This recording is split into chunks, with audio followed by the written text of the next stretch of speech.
Do you struggle to think what to do for your life? Do you have multiple interests that you have to choose one over the other? Well, you've come to the right place. This isn't just a fan art, but it also symbolizes my passion in one of the area and also my struggle with the other one. Hello everyone, and welcome back to another episode of Introverts. And today, as you can see in the title and the intro, we're talking about art and science. This is a struggle that I have for a while. The reason that I'm talking about this while I'm drawing the Another Code fan art yet again is that when I think about this game, it has some of the elements that reflect on what I've been struggling. So if you have watched my last video, I gave a game review or critique of Assault for the Another Code Recollection, the new Switch game that came out this January. It is a remake of Another Code 2 Memories that came out almost 20 years ago. The two characters in the fan art here, Ashley and Dee, are the main characters from the first game. Some element of the design that seems to reflect what I've been struggling in real life. It is not related to the appearance of the characters, but more like the background. So Ashley, the main character, the girl I'm drawing right here, comes from scientist family. His father is a scientist studying memory, and also her mother is also a genius studying memory as well. So basically they're top scientists in the field, and she is their only daughter. And who raised her is her aunt, who works at a college as a chemistry teacher. So basically everyone in her family are involved in the science field. And the other character at the back, Dee, comes from the more artistic background. So a lot of people in his family are artists. So if I remember correctly, his grandfather is a pianist, and his father is a novelist, and his uncle is a painter. And in the story, in the game, he expressively told, both in the DS version and in the Switch version, that he wanted to be a film director when he grows up. So there is an interesting contrast here between these two characters. One comes from a science family and one comes from artist family, but they come together in the story and they have their adventure, they develop friendship, things like that. So their background is not particularly influential in the plot, but this is just one element that I find very interesting. And in the sequel of the game, Ashley, the girl comes from the science family, wanted to pursue a career in music. So she wanted to join a band and enter contest playing guitar, which I think is pretty interesting considering that her family members are all in a STEM field, whereas she wanted to pursue music. Personally, I don't really have particularly very science or very artist background myself. My relatives and my family members all work in different fields, so there is no particular direction that I am pressured to pursue. But my personal interests are sort of split into two. I study psychology, and I have worked as a research assistant for 2 years full-time now, and I also wanted to continue study in that direction. But at the same time, as you can see in my YouTube channel, I am very passionate in painting and drawing, and I've been doing digital art far longer than I've been studying psychology. Just drawing in general, I've been shown interest since I was in primary school. And I've been drawing on paper, I've been drawing on desk, and it's just after high school, I think after secondary school, during secondary school senior years, that I started to touch digital art. And I got a tablet of my own and started drawing, to now that I have, what is that called? You draw on the monitor. You draw on the screen. Is that called a display? So I've come a long way in terms of digital art. So there are two sides that I am, I think, equally passionate about, and it's very difficult to choose one. For these two characters, I think they have their own they have their own path, don't they? Ashley wanted to pursue music, and for D, he said he wanted to become a film director, never changed. So I guess my point is everyone has chosen, and for me, I wanted to choose both. I know it's very greedy for me to choose both paths when I can't afford to like split myself into two. There is an attempt for me to incorporate both my interest in psychology and also my interest in drawing into one thing, and that is creating the character Grim Reader and also Dr. Glass. It's like they're symbolizing my two interests. Grim Reader likes to read, he likes to draw.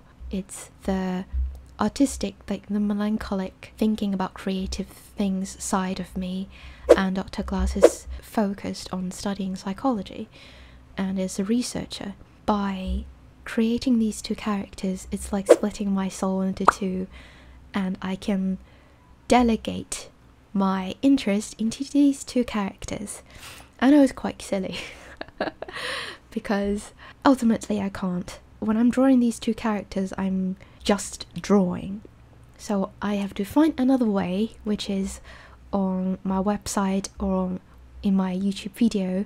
While I was drawing, try to incorporate some of my psychology research into the field. So r/there is an attempt to incorporate both sides, because if these are two separate paths, researching psychology and drawing, it's quite hard to mix them together. For example, how do you draw psychology? If someone's interested in drawing and video games, it is easier to incorporate the two because you can draw the characters from the video games. You can draw fan arts, basically, is what I'm doing here. And so I looked for different YouTube channels that perhaps would give some inspiration for me of how to incorporate these two. There are two YouTube channels that inspires me the most. The first one is My Pat's Game Theory. They're also researchers, right?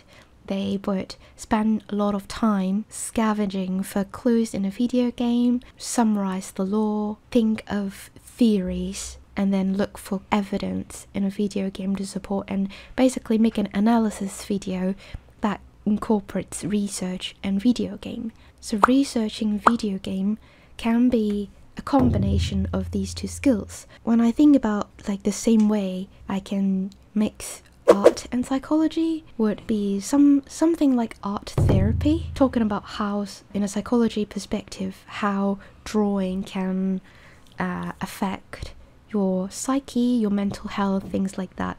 But art therapy is a very specific topic in psychology. So psychology, there are like behavioral perspectives, cognitive, neurological, and talking about mental health, abnormal psychology, things like depression, anxiety, and art therapy is just a very small part of general psychology. I guess the people who are most knowledgeable in art therapy would be the therapist. And I don't want to pose as the therapist here, because when I draw, my drawing, as you can see, quite different from those real art therapy sessions and how they draw things. They express things while I draw fan art, so it doesn't really match exactly. And so I need to think of some other way maybe I can do this. Also, I'm interested in researching psychology, so conducting a therapy wouldn't exactly match my interest. So the second YouTube channel that helped me think about it is Natasha Ocean. So her YouTube channel, you can look it up, is incorporating sports and science, like researching, looking through papers about different ways to exercise affect your health or affect your performance, how best to plan your workout, things like that. And I think it's pretty neat. In her video, she even shows the papers she read and show the limitations, the conclusion, and she would talk about those papers, as in what kind of methodology the research used and the limitation of those methodologies. I think it is the best way to present research. When I think about how to mix art and psychology research in my videos, I think I can do something similar. While I'm drawing, I can talk about research on artists' mental health, or how drawing can affect people's psyche, and present research this way. It can just mix the two together, although I'm still in the experimental stage. So if you have any ideas, or if you have anything you want to see, you can comment below to let me know and I can talk about it. For example, what kind of mental health topics you want to know. Any other psychology. When I was researching psychology and artists, there is one that I can share, the research on the personality or neuroticism of artists and non-artists. It shows that artists are more likely to experience a wider range of emotions, so they're more emotional and they're more likely to become melancholic, feel sad more easily, and have more anxiety symptoms. But the good thing is that by experiencing a wider range of emotions, you are more likely to adapt different ways to take care of yourself. For example, because you've experienced anxiety symptoms so much, you have developed a system or a healthy way to function with anxiety, as opposed to people who have never experienced deep anxiety. When it happens to them, they don't know what to do. So there is one way to think about it, and I think it's interesting research that talked about artist and non-artist difference. But as all research, I want to point out the limitations is the cause and effect thinking, right? When you say that artists are more likely to experience anxiety symptoms or negative emotions, the research didn't exactly tell whether it is people who are more prone to anxiety and negative emotions are more likely to become artists, or after you become artists, you experience these emotions more as you find different inspirations to draw. Who caused the other? Or does it go both ways? Is it bi-directional? The study points out the correlation, but it doesn't talk about the causation, and is an interesting study that I found that incorporates psychology and art. And as I have pointed out the limitation of the study, you now can point to the subscribe button. 90% of my viewers have not subscribed, so if you're interested, click subscribe, just go. While I was working in the psychology field, working as a research assistant, you go to work from 9 to 6. When you go back home, you're tired, and sometimes you need to work overtime as well, and so you'll have much less time to draw, as opposed to when I was still studying in university. I can plan a lot of my time to draw. I guess 2 to 3 years ago, while I was still studying my master's degree, that is my most free time in my life, and I was very active on Twitch and YouTube. I stream on Twitch 3 to 4 times a week, and it is unthinkable for me right now, as I have a full-time job. So I need to think of some way that incorporate the two, instead of doing 2 things and split myself into 2. Now I'm spending the majority of my time working on psychology related things, and I have delegated the video editing to my editor, as opposed to when I was still studying my master's degree. I only go to class for such a short amount of time, and I can use the majority of my time drawing and drawing and drawing. So these 2 periods of my life, I'm still just doing one thing. During my master's degree, I'm drawing mostly, and now I'm doing researching psychology mostly. It's quite sad to think that I can never have both at the same time. It sounds greedy, I know, but it is life, and the optimistic side of me wanted to keep going, find different ways to incorporate different things, to be multidisciplinary. Is that what they say? Multidisciplinary subject, things like that.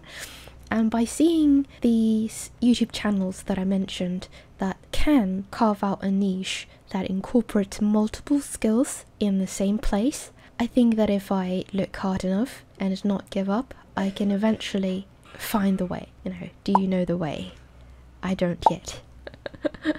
And this artwork here is symbolizing both sides. You know, other than drawing a fan art for another code, Recollection, I'm also like symbolizing, it's like art therapy, isn't it? I'm expressing my struggles. It's like this artwork is made of two parts, like the left and right side. The left side is Dee's family filled with artists, and the right side is Ashley's family with scientists. And is this the end of my drawing? Hope you like the artwork. You can take a look at my previous Another Code fan art, which is the last video, which is talking of my review of the game, both the one like 20 years ago and the Switch remake this year. So if you're interested, you can take a look at that, and I'll see you next time. Bye bye!